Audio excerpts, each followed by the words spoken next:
Grand rising, everyone. I like coming to live spirit and coffee. Got my coffee here. hmm Very good. Awesome possum. Let's get started a little bit earlier today. We'll see if people jump on early. Um, I used to do this at like 5 o'clock in the morning, and then life happens, things change, my times change. So may or may not continue to do it at certain times, and we'll see how that goes. But hopefully, I can get on earlier. What I'd like to do today, though, and we'll see, I want to read from Daring Greatly, Brene Brown. Now, I at first was like, who is this Brene Brown person? And everybody's talking about and this and that, and didn't realize that she actually is a researcher. um, and started kind of listening to her stuff. I don't follow people very easily. I don't jump on everybody's hype. That's not my thing. It's never has been, because I know myself, and that's really what this is about: is you getting to know yourself, right? Spiritual alchemy is about you knowing who you are and trusting yourself and your internal self. So I don't just go following people, but she does research. She's a researcher, and she was doing a lot of research on vulnerability, shame, and all that kind of stuff. And I think with this, I want to read this chapter out of this book, which is called Daring Greatly, if you ever want to read it. If not, I'm going to read chapter 3, which is Understanding Combating Shame, which I think is such a critical topic. I think she is awesome. She did a lot of research on this and what it means, and I think that it's important that we understand what it is, because it's a worthiness conversation. And when we start to look at ourselves and say, hey, I don't think I'm worthy, I don't think I'm enough, there's a result in the way that we interact with people, with our world, with the things around us. And so we can reclaim our life and our sanity and our beauty if we allow ourselves to recognize what shame is and how to overcome it. Okay. So, chapter 3, Understanding Combating Shame, aka Gremlin Ninja Warrior Training, which I love, right? Okay. We can say Kung Fu Warrior, though. Gremlin Kung Fu Warrior, training. Shame derives its power from being unspeakable. Okay, that's why it loves perfectionists. It's so easy to keep us quiet. If we cultivate enough awareness around the shame to name it, to speak it, we basically cut it off at the knees. Shame hates having words wrapped around it. If we speak shame, it begins to wither. Just the way exposure to light was deadly for the gremlins, language and story bring light to shame and destroy it. So it does take vulnerability to talk about our stories. It does take vulnerability to open up, because of why? Well, shame, right? They're part of it is shame. Now they do a distinction between other emotions, but shame, they explain it greatly in this book. Okay, vulnerability and shame in one book. Are you trying to kill us, or defense against the dark arts? So this kind of, I like, the reason why I was really intrigued by her as well is because she does actually use Harry Potter. I love Harry Potter, so she is. I said, okay, she gets alchemy, and that's what I love, because Harry Potter is all about alchemy. And so even though she's not using the word alchemy, it is alchemy. Okay. Last year, after I finished a talk, Wholehearted Families, a man approached me on the stage. He stuck out his hand and said, I just want to thank you. I shook his hand and offered him a smile as he looked down at the floor. I could tell that he was fighting back tears. He took a deep breath and said, I have to tell you that I really didn't want to come out tonight. I tried to get out of it, but my wife made me. I chuckled. Yeah, I get a lot of that. I couldn't understand why she was so excited. I told her that I couldn't think of a worse way to spend a Thursday night than listening to a shame researcher. She said it was really important to her and I had to stop complaining. Otherwise, I'd ruin it for her. He paused for a few seconds. Then he surprised me by asking, Are you a Harry Potter fan? I stalled for a second while I tried to connect everything he was saying. When I finally gave up, I answered his question. Yes, I'm a huge fan. I've read all the books and several times, and I've watched and rewatched the movies. I'm hardcore. Why? He looked a little embarrassed before he explained. Well, I didn't know anything about you, and as my dread built up about coming tonight, I kept picturing you as Snape. I thought you'd be scary. I thought you'd be wearing all black and that you talk slowly in a deep, haunting voice like the world was ending. I laughed so hard that I almost spat out my water I was drinking. I love Snape. I'm not sure that you want to look like him, but he's my favorite character. I immediately glanced over at my purse, which was still tucked under the bottom of the podium. In it, my keys were and are attached to my beloved Lego Snape keychain. Okay, so here's what I love. Good morning to those on Facebook. She loves Snape. I love Snape. He's my favorite character. So I was like, okay, this lady might know a little something about something. How arrogant of me sometimes. I can be a little arrogant, I know. But it's not even okay, I will say it's arrogance. We're just gonna put that out there. It's also not just arrogance, but it's also because I don't trust that people, good morning, Christina, people with it's your life. And when you're listening to people and you're following people, they can actually set you on a trajectory that's unhealthy if you don't truly know, right? If you don't truly understand the work and if they don't explain it. But she's a researcher and she applies it to her life. And so I'm like, okay, I can get on board with this woman. I can get on board with what she's saying.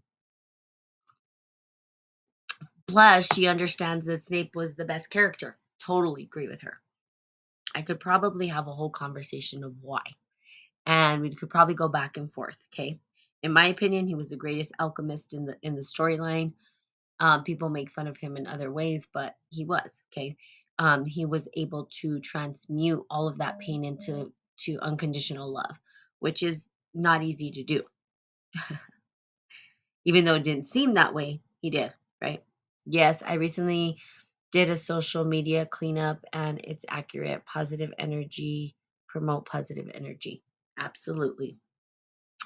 Okay, so she has the Snape. So we shared a left about the snake projection, then things got more serious. What you said made sense to me, especially the part about being so afraid of the dark stuff. What's the quote that you shared with the picture of the twinkle lights? Oh, that twinkle lights quote, it's one of my favorites. Only when we're brave enough to explore the darkness will we discover the infinite power of our light. Okay, good morning, Tulian. And the reason that I wanted to read this chapter out of this book is because we were talking in spiritual alchemy about the darkness, about going through all of the icky stuff. We have to go through it in order to come out of it. And again, and I keep expressing this and I keep saying this over and over again, and probably sound like a broken record, and that's fine, is that we've been taught to suppress that or pretend that it doesn't exist or to make it bad, shame it, say it's wrong, and never given the tools to move through it. Now we see, right, that we are starting to, or things are starting to pop up of how do we get through the darkness? How do we get through all of this stuff? Well, we're going through it right now. There's so much going on in the world. It's nearly impossible not to actually have to face the darkness. We're staring at it in the face right now. And so should it be as scary as we're making it? Well, it's going to be because for a lot of people because they've never faced it. They it's almost like the gremlins, like she calls it. It's like they've been hiding out in the dark, creeping, and we've never dealt with them one at a time. If we had dealt with them one at a time, we wouldn't be dealing with 50 all at once. That can be overwhelming. It could be hard to deal with all your shit and all the shit of the world all at one time, right? It's almost like you get those days, right, where you're like, God, can I even handle all this? Like, I'm done, right? We get those moments. I don't know if you have. I know I have. I get those moments where I'm like, I'm over it. I'm done. I can't take anymore. It's too much. Well, we're at that state, but it's because no one taught us how to overcome these dark um, parts. And that's why I wanted to read what she has to say about shame because I think it helps us to understand and to move through it. So Snape projection. Okay. So I want to read that one more time. Only when we are brave enough to explore the darkness will we discover the infinite power of our light. He nodded. Yes, that one. I'm sure that's why I didn't want to come. It's crazy how much energy we spend trying to avoid these hard topics when really the only ones that can set us free, we're the only ones who can set us free. I was shamed a lot growing up, and I don't want to do that to my 3 kids. I want them to know that they're enough. I want them to know not to be afraid to talk about the hard shit with us. I want them to be shame resilient. Now, I love the what he said, shame resilient. He didn't say overcome the shame, or not, I'm sorry, not overcome, forget about the shame, or act as though it doesn't exist, or turn it off, but be resilient with. And I think that word resilience is critical when we're doing the work. We are resilient. Anybody who's on this podcast, anybody who comes to Spiritual Alchemy, and not just this podcast, any podcast that is dealing with moving through dark emotions and overcomes those dark emotions is resilient. You're a warrior. That's why they call it ninja warrior, kung fu warrior, because you're overcoming. It doesn't matter what's thrown at you, you're able to move through it like a warrior. And we rise again and we're resilient. And that's what makes us heroes. That's the hero's journey. I even was listening to this quote today. I typically don't listen to this stuff, but it was this motivation, and that's what he said. We have to move through that darkness. That darkness is what makes us the hero. We don't understand what healing means until we actually have been wounded and gone through healing ourselves. So it's the process of moving through it. Okay. Good morning, Lurak. Okay. So, by the way, I'm reading Daring Greatly. I'm reading Brene Brown. It's chapter 3, and it's about shame, which is an amazing topic. And it goes perfectly with what I was reading in the transformational book just recently about fermentation and the process of fermentation and emotions. Okay. So, at this point, we were both teary eyed. I reached up, did an awkward "are you a hugger" gesture, and then gave him a big old hug.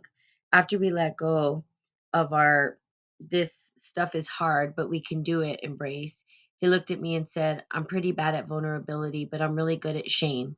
Is getting past shame necessary for getting to vulnerability?" Yes. Shame resilience is key to embracing our vulnerability. We can't let ourselves be seen if we're terrified by what people might think. Often not being good at vulnerability means that we're damn good at shame. So if we can't do vulnerability, then we're good at shame. Okay. And she gets into what shame is. And there's a distinction between it, right? There's all these other emotions, and it's not just shame. Okay. So, Tullian, I typically don't get callers, but I'm willing to let you call in if you want to call in again. As I stumbled before the language to explain shame stopped us from being vulnerable and connected, I remembered my very, very favorite exchange from Harry Potter.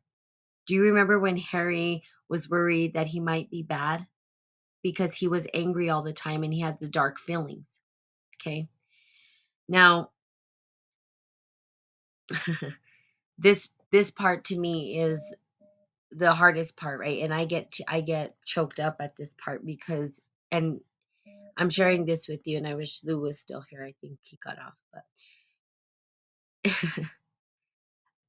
I even had this discussion last night, and it touches my heart. You guys, right? The ones here, the ones on this podcast, and the ones to come. We've been through shit, right? We've all been through shit. And I don't know your stories. I don't know, how much darkness you've seen or how much hurt or pain or suffering that you've gone through. I don't know. I know mine. But at the end of the day, right? And I think this is the most powerful piece. At the end of the day, we choose to be good people. It doesn't matter what we go through. We're choosing the light. We're choosing to be good. And that's a choice that we make. And that's a true warrior, right? Someone who can be faced with all of this and still be good and make good decisions and love and want to give back. Now, I had this conversation last night with my professor because that was part of the question. How has this work been, hitting you and stuff? And that's kind of what I said, right? I said, look, here's what I'm going through. This is what I'm going through. But in the face of all of that, I mean, it could have went really wrong, right? It could have went really wrong. I could have turned into a monster, but I didn't. And he said, let that set in for a while. Let that truly set in. And I did, and it brought tears to my eyes. Because what does that say about humanity? That it doesn't matter how much suffering we there's people who overcome it and they're still good. That's beautiful, right? That's beautiful. And it's a choice. Okay? We can choose to go towards the darkness, and we can choose to let all that anger and all of our pain and suffering bring us down. But there's a choice. And the fact that we choose, right? You wouldn't be here if you weren't choosing to figure yourself out, because you love so much, so deeply, that you're trying to understand. There's nothing, the thing is, it's not you, right? This world was designed already with suffering in it. We came into the trauma already was here. It was already here, it was already happening when we entered this world. The trauma, the wars, the fighting, the people disconnected, all of the stuff that's been going on was here before you and I got here. And we're resilient. How amazing is that? I mean, we're resilient to it. It's not easy, but we're resilient. You should be proud of yourself. This is where you should be proud of who you are and the fact that you've overcome all of this, because it's not easy. It's not. None of this work is easy. Life is not easy. Okay? But we have beauty in it. And we have our brothers and sisters who are here to support each other through it. So literally this part of the movie, I don't know if you guys are Harry Potter fans. I am. But I love it because it is alchemy, right? And when we think about alchemy and we think about how it works, we can say that if you think about like the dark arts, right? Because they talk about the dark arts in Harry Potter. And that's why like it's easy to relate to alchemy and what it means. But if we look at it, the dark arts, and we see that there are people who could have easily went into the dark arts, right? When we look at Harry's story, he's connected to the darkness. He's marked by the darkness, and he's trying to figure out if he's dark, right? We see this in Star Wars. We see this in all of these movies, right?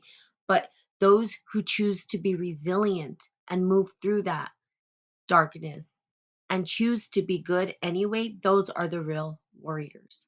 Those are the warriors. Okay. So, do you remember when Harry Potter was worried how he might be bad because he was angry all the time and he had dark feelings? He enthusiastically answered, yes, of course. The conversation was Sirius Black. That was the moral of the entire story. Exactly. Sirius told Harry, listen to him carefully. Then he said, you're not a bad person. You're a very good person who bad things have happened to. Besides, the world is split into good people and Death Eaters. You've got all the light and the darkness inside of you. What matters is the part we choose to act on. That's who we really are. You see, I believe that I believe that people truly act in good nature. They truly want to do good. And there's very few that don't. Now we're wired this way. We're wired to do good in the face of darkness. And very few are not. And that's because we have emotions. And the only thing that has kept us from truly tapping into that is people telling us not to have emotions. Don't cry. And the dark emotions are what I'm talking about. What we label dark emotions are uncomfortable emotions. But most people don't act on darkness. Most people don't act on those things. If they acted on their darkest thing, we'd be in real big trouble. Real big trouble. I mean, we are now because the people that are running the country, the people that are running the world right now are so disconnected from emotional ties. They can't see it. They can't connect to it, most of them. We wouldn't be at war if this was the case. And some people don't, and they're sociopaths and psychopaths, and clinically that means that they can't feel emotion. They don't understand it. But the majority of the population does. We just need to heal, and that's it. That's all it's going to take is healing. Now, how does that happen? Well, it's not very easy. It's not an easy thing. I get it, he sighed. We all have shame. We all have good and bad, dark and light inside of us. But if we don't come to terms with our shame, our struggles, we start believing that there's something wrong with us, that we're bad, flawed, not good enough. And even worse, we start acting on those beliefs. If we want to be fully engaged and be connected, we have to be vulnerable. In order to be vulnerable, we need to develop resilience to shame.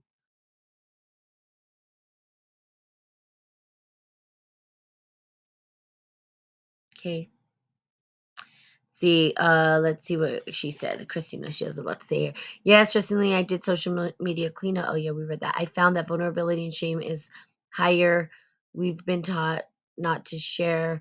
But the funny part is that the vulnerability brings release because it allows others to let down their walls. Oops, I meant vulnerability. Okay. Oh, goodness. Yes, I don't cry. I'll give you something to cry about from a young age. Yeah, that's what my dad used to tell me.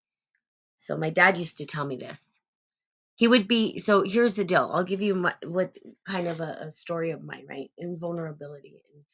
So my father, he would say he would be yelling or I would do something and I was always kind of frightened to talk because I'm like, "Oh my god, I want to trigger his anger." So so I would just kind of stay quiet and I would think, "Oh, if I say something positive, then, he's not going to it's not going to trigger him to yell or get upset and lecture me and not just lecture me, but yell at me." And to the point where it almost felt like he was going to abuse me, right?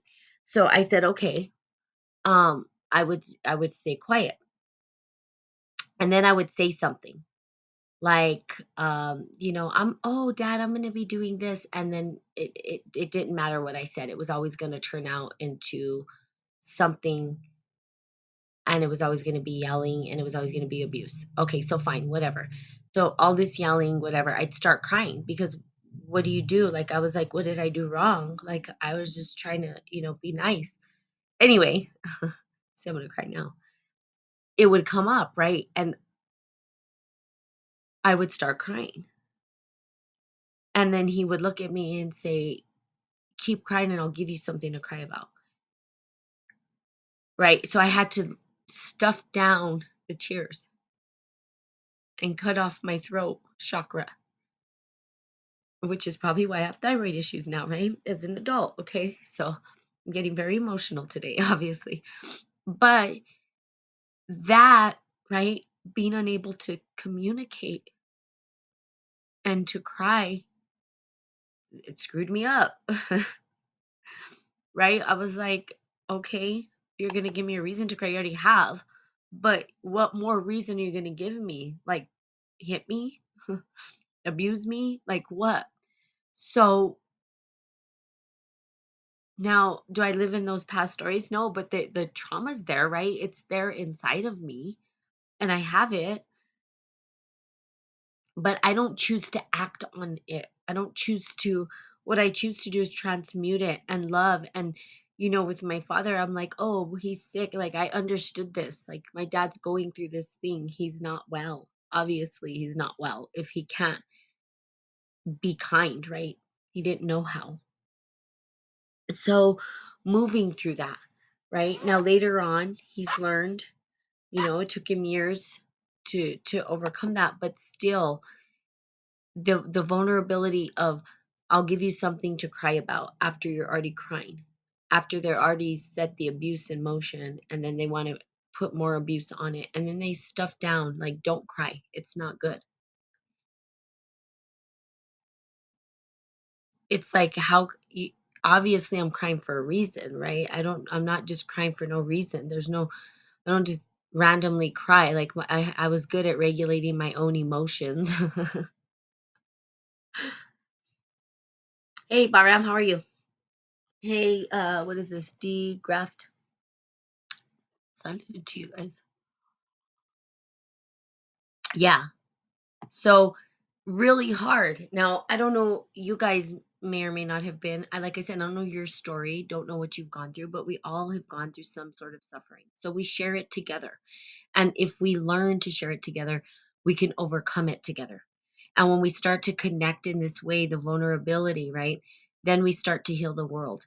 My professor last night, I mean, he was even crying because he's an older gentleman and he's a psychologist, right? Obviously, PhD in psychology. He's a teacher, he does shamanic traditions. He's gone out with shaman, he's come to New Mexico. I mean, he's done a bunch of different things. He's a healer, he's gone on his own journey, and he believes in going back to the roots of who we are to heal. But he said if 50% of the population thought like you guys did, right, because we have to write reflective papers, he said we would not be at war. And it's true, because what's going to heal us is that connection to understand that we all have suffering, and together we can connect. Now, they said this over and over and over again. You see, here's the thing I was telling, I told you guys, my roommate, it's like, yeah, okay, we have what's going on in Canada, right? We have what's going on in Ukraine. We have all these things going on in the world, even when COVID hit, right? And everybody's talking about this. Here's the deal. Who are we at war with? We're not at war with each other. We're at war with ourselves. That internal battle has actually manifested externally.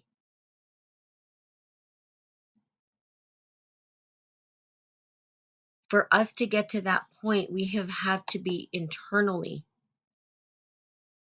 jacked up.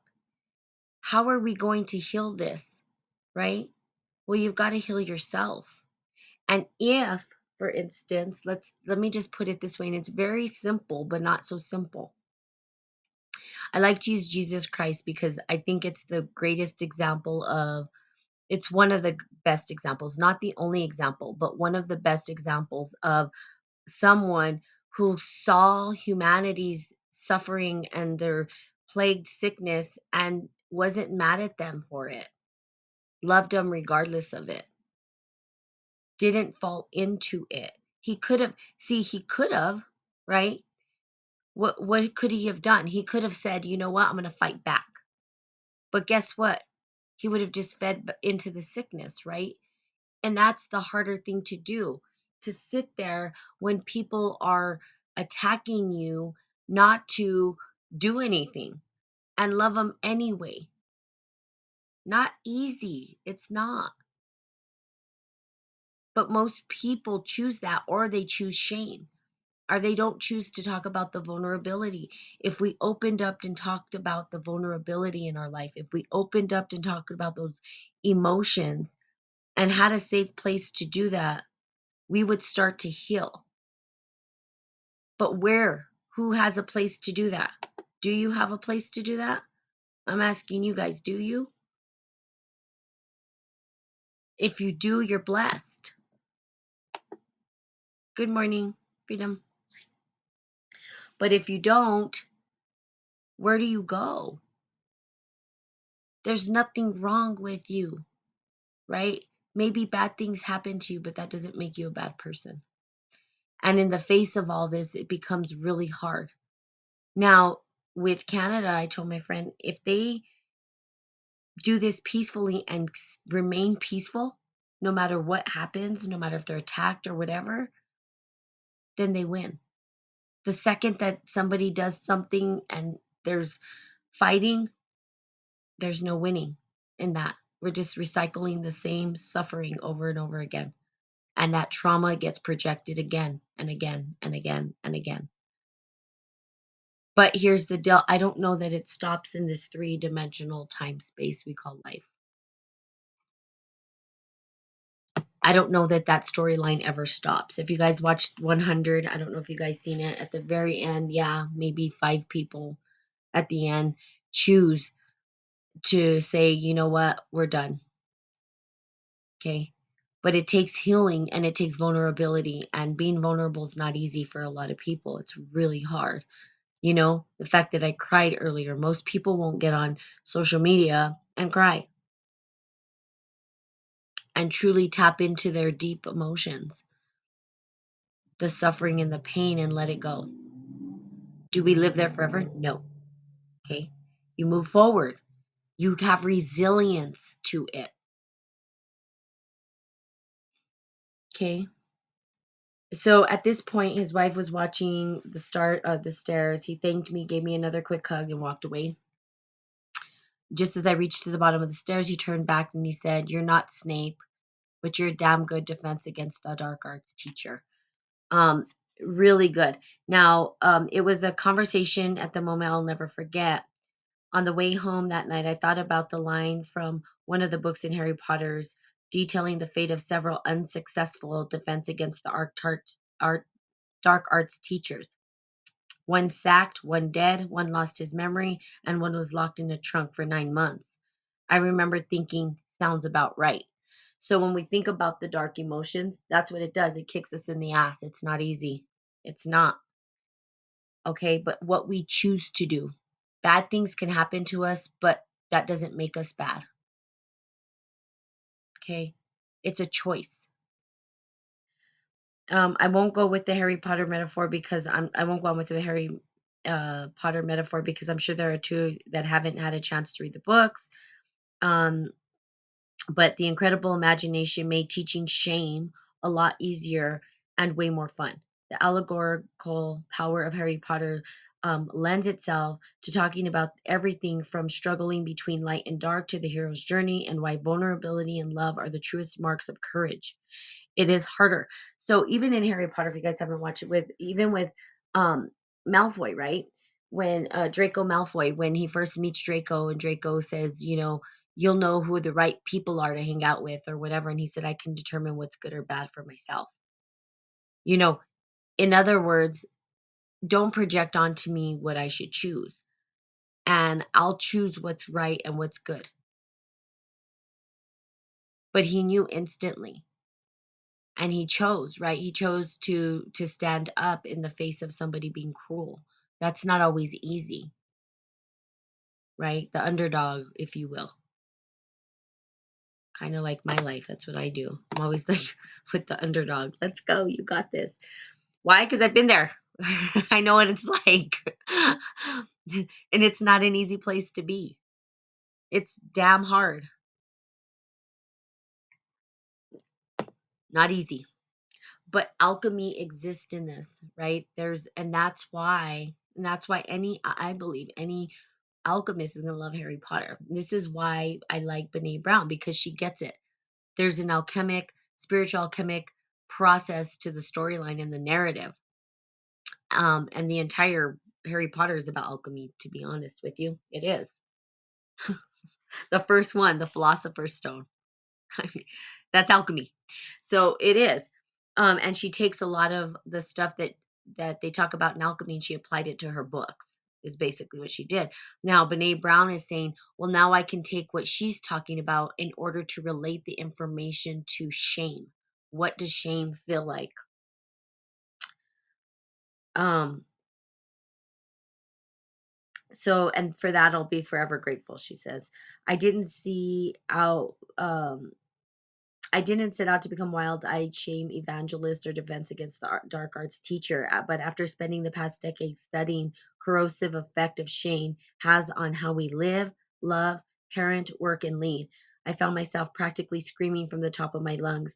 Yes, shame as is tough to talk about, but the conversation isn't nearly as dangerous as what we've been creating with our silence. Stop being silent, okay? That's what I'm gonna say. Stop being silent. Get vulnerable. It's really hard. I teach people how to be vulnerable and tell their story. because once we release that, we're able to heal.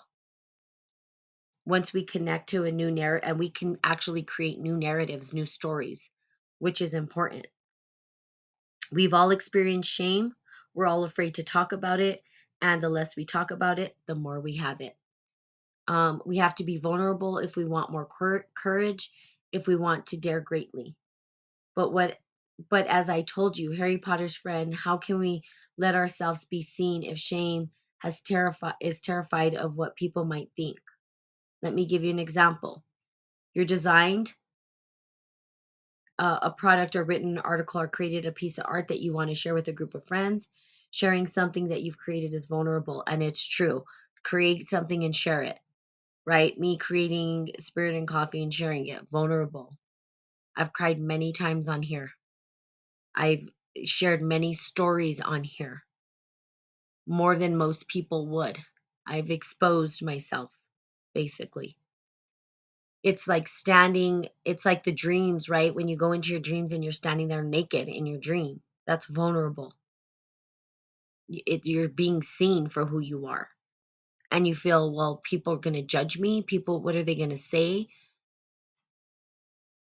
And you have to be resilient to that because it's who you are. And guess what? We all are. That's what we share in common. Hi, Natalie. I found your show listening to Bin Bahram show. Love your show. Oh, good. Someone from, hi, how are you? Bahram's on here as well.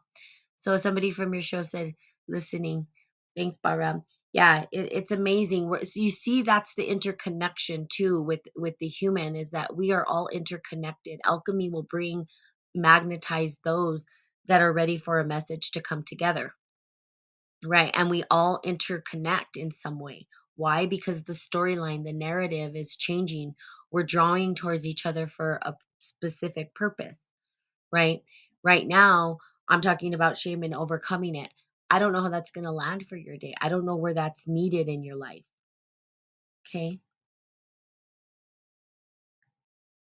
So thank you for letting me know, and thanks for shout out to Baram, because um he's amazing. I know he talks of he goes into the fun stuff. I go into the darker and the heavier emotional stuff. But he does, I say it's fun because talking about, you know,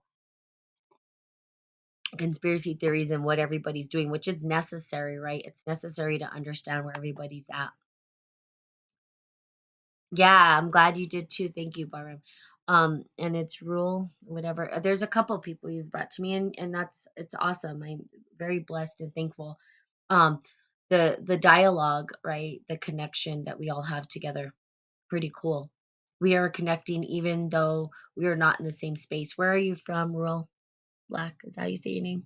Rural. I don't know if they, sorry, I'm butchering that. I apologize. Um, but because of how you raised and how you approach the world, you've knowingly and unknowingly attached yourself worth to how your product or art is received. The simple terms: if they love it, you're worthy. If they don't, you're worthless. One or two things happens at this point in this process. Okay, once you realize that if your self-worth is hitched to what you've produced or created, it's unlikely that you'll share it. Okay. Reread that again. Once you've realized that your self worth is hitched to what you've produced or created, it's unlikely that you'll share it. Or if you do, you'll strip away the layer or two of the juiciest creative and innovatives to make it um, reveal less risky. There's too much on the line just to put your wildest creations out there. And there is. Okay. You're living in Arizona. Awesome. Well, I'm pretty close. I'm in New Mexico. So there you go. Um, and that's, that's the truth. We don't dare as greatly if we are afraid, if we attach our art to our self-worth or to our creativity. And guess what? It's not easy to put yourself out there. Like, again, Spirit and Coffee, I've been doing this for 5 years, but trust me, putting myself out there is vulnerable. Like, here's who I am. Is it going to be received? It may not. Who knows? And if this grows bigger, I'm gonna probably have haters. I've had haters. People hate all the time, you know, and I just love them up no matter what. but it's vulnerable and you're like, shit, will people like me? We have this wanting to be belong. We want belonging. We want connection. We're wired that way. Let's say the majority of humanity is wired that way. Okay. The only ones who are not wired that way are individuals who are have a condition. They label it, right? Sociopath, psychopath, all that. That they don't have the ability. There's something in their cognition that doesn't allow them to connect to the emotion. There's nothing, it's not that they're wrong. It's that they're not wired like we are. Okay. And that's a very few percent of the population. We don't have we just have people who've been very wounded and hurt. That's it. And now we're looking at how do we heal from that trauma? How do we move through our trauma because we're good people? But very few are wired not to just not care. Very few people. Okay. So we won't risk ourselves. We won't put ourselves out there and then we feel vulnerable. Okay. So for those of you, like I know Bahram in a way, I think there was a time I was talking um about like, I don't know if I should, put my podcast on, just get out there. Just do it. You know what I mean? I just did it. I don't, you know what my advice would be? Just do it. It's Nike's advice, right? Just do it. Like there's no perfect timing. She goes into perfectionism, which is a big thing. It's a problem, right? We're perfect. What? We're not perfect. We're never going to be. There's no such thing as perfect. We're perfectly imperfect, and that's awesome. It's awesome. That's the beauty. Okay. So if you do share, I'm sorry. Let me do that again. If you do share it in the most creative form and the reception doesn't meet your expectation, you're crushed. Your offering is no good and you're no good. The chances of soliciting feedback, re engaging, and going back to the drawing board are slim. You shut down. Shame tells you that you shouldn't have even tried. Shame tells you that you're not good enough and you should have known better. Okay. If you're wondering what happened, if you're attached to your self worth, to your art, to your product, and people love it, let me answer that from the personal and professional experience. You're even deeper trouble. Everything shame needs to hijack and control your life is in place. You've handed over your self worth to what people think. I planned out a couple of times, but now it feels like Hotel California. You can check in, but you can never leave. You're officially a prisoner of pleasing, performing, and perfecting. Okay, this is important. And it does get me in trouble. I'm going to tell you how it gets me in trouble. So I wouldn't say, really be with this information because I'm not here to perfect and perform and all that stuff. If I was, you guys would, I don't know what you would see. I'm not here to perfect this podcast. I'm not here to perform and be perfect. In fact, the other day I had snot coming out of my, it's all over. And you know what? I'm not going to take it off. I don't really care. I'm going to be raw and real because that's what the world needs is raw, real people. Not some fake pretend, let me pretend I'm somebody I'm not and then this perfectionist, polished, clean, I don't know what. I'm not this is not me. I'm not going to do that. I'm going to be real and real authentic and raw. When we start to say it's not perfect and we start to package it really perfect, now there's this expectation and then like she said, we put ourselves in this trap and that's dangerous because then we become performers and we see this with entertainers, right? Entertainers aren't necessarily who they are on stage. Sometimes they even take on whole new personalities because they have to separate their self. They're performing, they're putting on a show. It's a show. It's like a magic show, right? And we're enticed by that magic. Okay? And yes, we can go into the sorcery behind it as well, but it's a magic trick. They're not really, when you talk to them, if you got to know them as a human being, they're different from their stage performance. You hear it all the time. Well, I have a different name when I'm on stage. Or she's really shy when she's not on stage. She becomes a whole other person. And now we're there to please. And you see these people, if they can't continue this rodeo show of performing and perfecting, if they can't continue it, they go downhill really fast. And we see this with a lot of child stars and stuff like that, because the world is thinking of this perfection. We saw it with Britney Spears more than anybody. That poor girl, she, right? We saw it with her. That's what this is talking about. So we become our own worst enemy in a way. When we're authentically who we are, I laugh at myself all the time. I'm like, yeah, right, I messed up. Or if I do something or say something, and I try my hardest, even when I'm on here, because spiritual alchemy, practical use of esoteric wisdom, not about judgment. But there are times that I bring in judgment. Why? Because I'm human. And I try to say, hey, look, this is judgment. And I'm going to say it. I'm not going to lie about it. I'm going to tell you this is coming from, or this is my opinion, right? But you have your own. You have your own way of looking at the world and being with the world. So again, the vulnerability of actually being authentically you, will I be received? Because once that happens, right? Once you put yourself fully out there, if you're not accepted, what does that feel like? Well, it doesn't feel like belonging. And then shame surfaces from that. And we go into a hole, or we do all kinds of weird shit, and we're not enough, and all these crazy conversations come out. But if we love ourselves, who we truly are, we know we're good people, then we can be vulnerable and cry like I did earlier. And oh, wow, like what? That's who I am. I am who I am. I'm not going to put on these bells and whistles and pretend I'm somebody else. It's just not me. It's not going to happen. You're never going to get that from this. That's never what this is going to be. This podcast will never be that. It's always going to be raw and real, and it's going to be live, and it's going to be on the fly, and it's going to be whatever comes up comes up. It's never going to be let me write a script and and make it perfect. I'm not perfect, and we need more non-perfect people.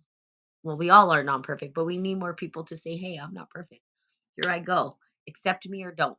Don't know what to say if you don't. I love you anyway. If you do, awesome. Let's hug. Let's connect. Let's see what we can do. Okay. So there you have it. Raw and real, full on.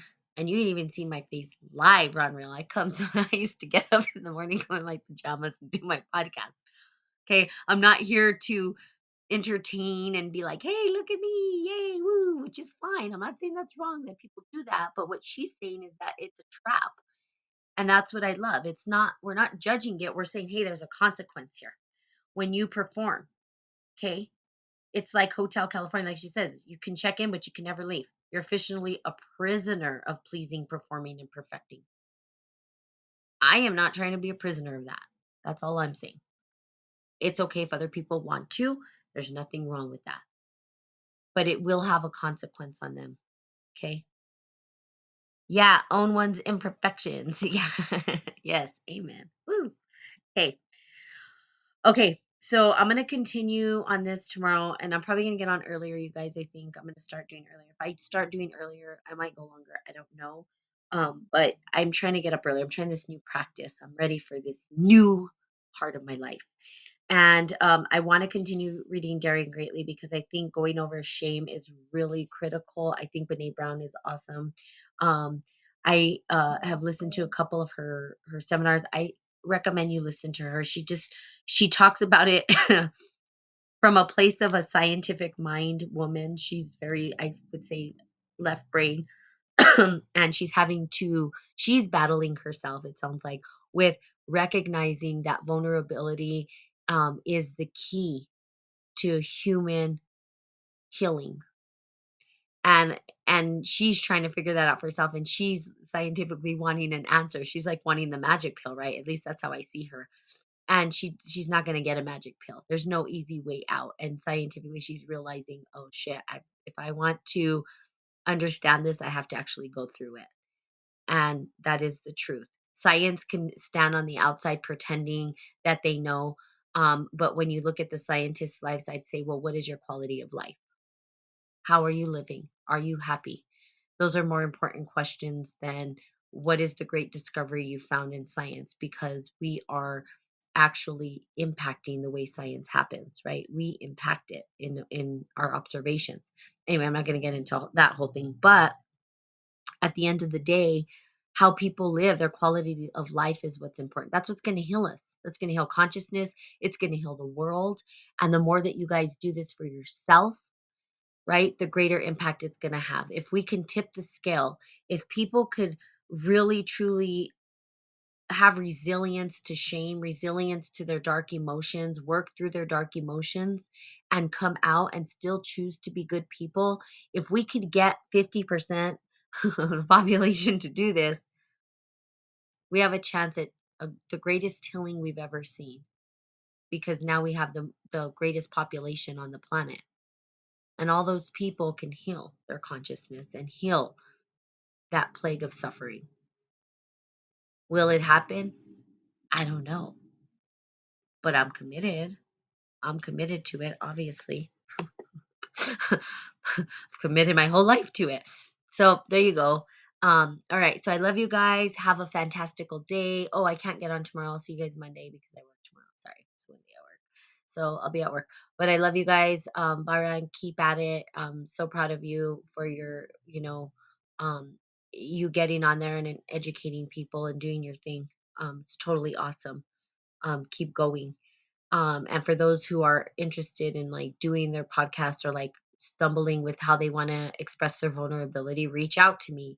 I can support you in that way, right? I can help you to like really um, have the courage to step into it. Um, because that's what it's about. We're a family, we're supporting each other. All right. So have a great day. I love you guys. And of course, I will be seeing you on Monday. Okay. Bye bye.